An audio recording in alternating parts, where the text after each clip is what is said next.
Bem-vindos ao canal Observador Militar. Estamos interrompendo nossa programação normal para um plantão de notícias urgentes que redefine o cenário geopolítico nas Américas. O que até agora eram especulações e retórica política escalou hoje para uma ação militar concreta. Fontes do Pentágono confirmaram há poucos minutos o que muitos analistas temiam. Os Estados Unidos estão enviando um de seus maiores ativos navais, um super porta-aviões nuclear, para as águas da América do Sul, em meio a tensões crescentes com a Venezuela. Paralelamente, em Washington, o presidente Donald Trump declarou que a fase marítima da guerra contra os cartéis de drogas está terminando e que ações militares em terra são iminentes. Esta é a história em desenvolvimento esta noite. Uma demonstração de força sem precedentes no Caribe e a promessa de uma nova frente de batalha direta contra os cartéis, potencialmente dentro de nações soberanas.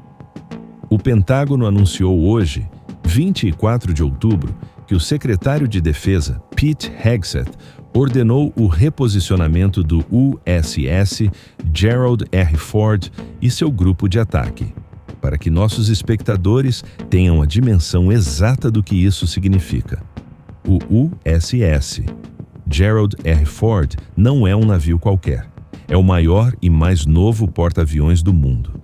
Uma cidade flutuante de 100 mil toneladas, movida a energia nuclear, carregando mais de 75 aeronaves, incluindo caças F-35 de quinta geração e F-A-18 Super Hornets, e uma tripulação de quase 5 mil marinheiros. No entanto, nenhum analista militar ou diplomático acredita que um super porta-aviões desta magnitude seja necessário para interceptar barcos de drogas. A mensagem é clara e, segundo fontes da Associated Press e do Military Times, é direcionada diretamente a Caracas. A movimentação ocorre em um momento de tensões crescentes com o governo de Nicolás Maduro, que o Departamento de Justiça dos Estados Unidos acusou formalmente de narcoterrorismo. Este envio maciço de poder de fogo é visto por observadores regionais como um claro ultimato, com alguns temendo abertamente que seja o prelúdio para uma mudança de regime ou uma invasão, uma acusação que o governo venezuelano já fez no passado e que agora ganha uma dimensão visual e aterrorizante. Mas este porta-aviões pode ser mais do que apenas uma mensagem diplomática. E é aqui que as duas notícias de hoje se conectam de forma alarmante. O segundo pilar do nosso plantão é a declaração do presidente Donald Trump, feita há poucas horas na Casa Branca. Esta declaração sinaliza uma escalada dramática na guerra às drogas, uma guerra que a administração Trump já transformou de uma operação policial para um conflito militar declarado. Vamos recapitular como chegamos aqui. Em janeiro de 2025, logo após assumir o cargo, o presidente Trump assinou uma ordem executiva designando os principais cartéis de drogas mexicanos, como o Cartel de Sinaloa, o Jalisco Nueva Generación, e até mesmo gangues transnacionais como o Tren de Aragua, da Venezuela, como Organizações Terroristas Estrangeiras, FTOS. Essa designação foi o passo legal crucial. Ela removeu as restrições que limitavam o combate aos cartéis ao Departamento de Justiça e à DEA, a Agência Antidrogas. Ao rotulá-los como terroristas, a administração passou a autoridade para o Departamento de Defesa. O secretário de Defesa, Pete Hegseth, comparou publicamente os cartéis à Al-Qaeda, afirmando: assim como a Al-Qaeda travou guerra em nossa pátria, esses cartéis estão travando guerra em nossa fronteira e em nosso povo. Nos últimos meses, vimos a fase 1 dessa nova doutrina. O Comando Sul e a Guarda Costeira, apoiados pela Marinha, realizaram uma série de ataques militares diretos contra o que descreveram como embarcações de transporte de drogas no Caribe e no Pacífico. Relatórios confirmados detalham o uso de aeronaves e navios de guerra para destruir narcosubmarinos e lanchas rápidas. Fontes do Pentágono admitem que pelo menos 37 pessoas foram mortas nessas operações marítimas nos últimos 2 meses. A Casa Branca justificou essas mortes, tratando os tripulantes não como criminosos, mas como combatentes inimigos em um conflito armado declarado unilateralmente pelos Estados Unidos.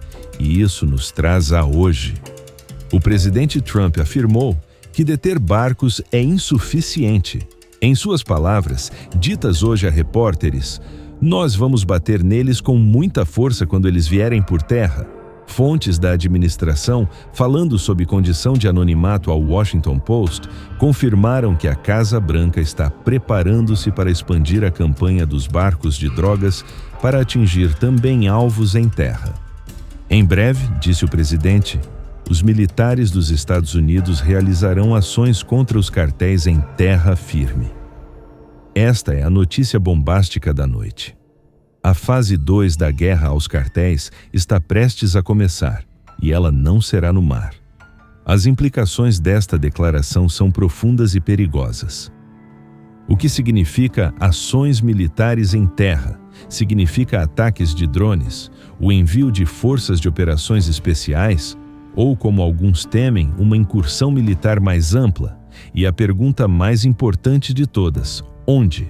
A administração Trump tem sido frustrada pela recusa do México em permitir operações militares dos Estados Unidos em seu território. A presidente mexicana, Claudia Sheinbaum, rejeitou publicamente qualquer sugestão de tropas americanas em solo mexicano, afirmando que seria uma violação da soberania nacional. Uma ação militar terrestre dos Estados Unidos dentro do México sem aprovação desencadearia a maior crise diplomática entre os dois vizinhos em um século. E é aqui que o USS Gerald R. Ford volta à equação. A frota posicionada no Caribe não está lá apenas para intimidar. Ela fornece a plataforma de lançamento. Os caças F-35 e F-A-18 a bordo do porta-aviões têm o alcance e a capacidade de realizar ataques de precisão em terra, não apenas no México, mas crucialmente na Venezuela. A Casa Branca vê a Venezuela de Maduro como um narco-estado, que ativamente protege e facilita as operações de cartéis e grupos terroristas designados, como o Tren de Aragua. O envio do porta-aviões mais poderoso do mundo, combinado com a declaração de ataques em terra iminentes, sugere que a administração Trump pode estar se preparando para contornar o problema da soberania mexicana, atingindo o que eles veem como a fonte do problema: os laboratórios, centros de comando e lideranças de cartéis que eles acreditam estar operando sob a proteção do governo venezuelano. A reação no Congresso dos Estados Unidos tem sido de alarme. Legisladores de ambos os partidos expressaram preocupação de que o presidente esteja iniciando uma nova guerra sem a autorização do Congresso, usando autorizações legais da guerra ao terror de 2001 para justificar um conflito em um novo continente. Quando questionado hoje se buscaria a aprovação do Congresso, o presidente Trump foi direto: "Eu não acho que vamos necessariamente pedir uma declaração de guerra. Eu acho que vamos apenas matar as pessoas que estão trazendo drogas para o nosso país." Neste exato momento, o USS Gerald R. Ford e seu grupo de ataque navegam em direção ao sul. O governo da Venezuela ainda não emitiu uma resposta oficial ao envio do porta-aviões, mas espera-se uma condenação veemente nas próximas horas. A noite de 24 de outubro de 2025 marca um ponto de inflexão. Os Estados Unidos posicionaram o martelo, o USS Gerald R. Ford, e acabam de anunciar sua intenção de usá-lo não apenas no mar, mas em terra, contra inimigos que eles redefiniram como terroristas. A grande questão não é mais se a administração Trump usará força militar direta contra os cartéis. A questão é quando os primeiros ataques em terra começarão, onde eles atingirão e como as nações soberanas da América Latina responderão a esta violação sem precedentes de suas fronteiras. O continente sul-americano prende a respiração à beira de um conflito aberto, algo que não se via há gerações. Continuaremos atualizando esta notícia assim que mais informações chegarem. Fique conectado ao Observador Militar para mais informações.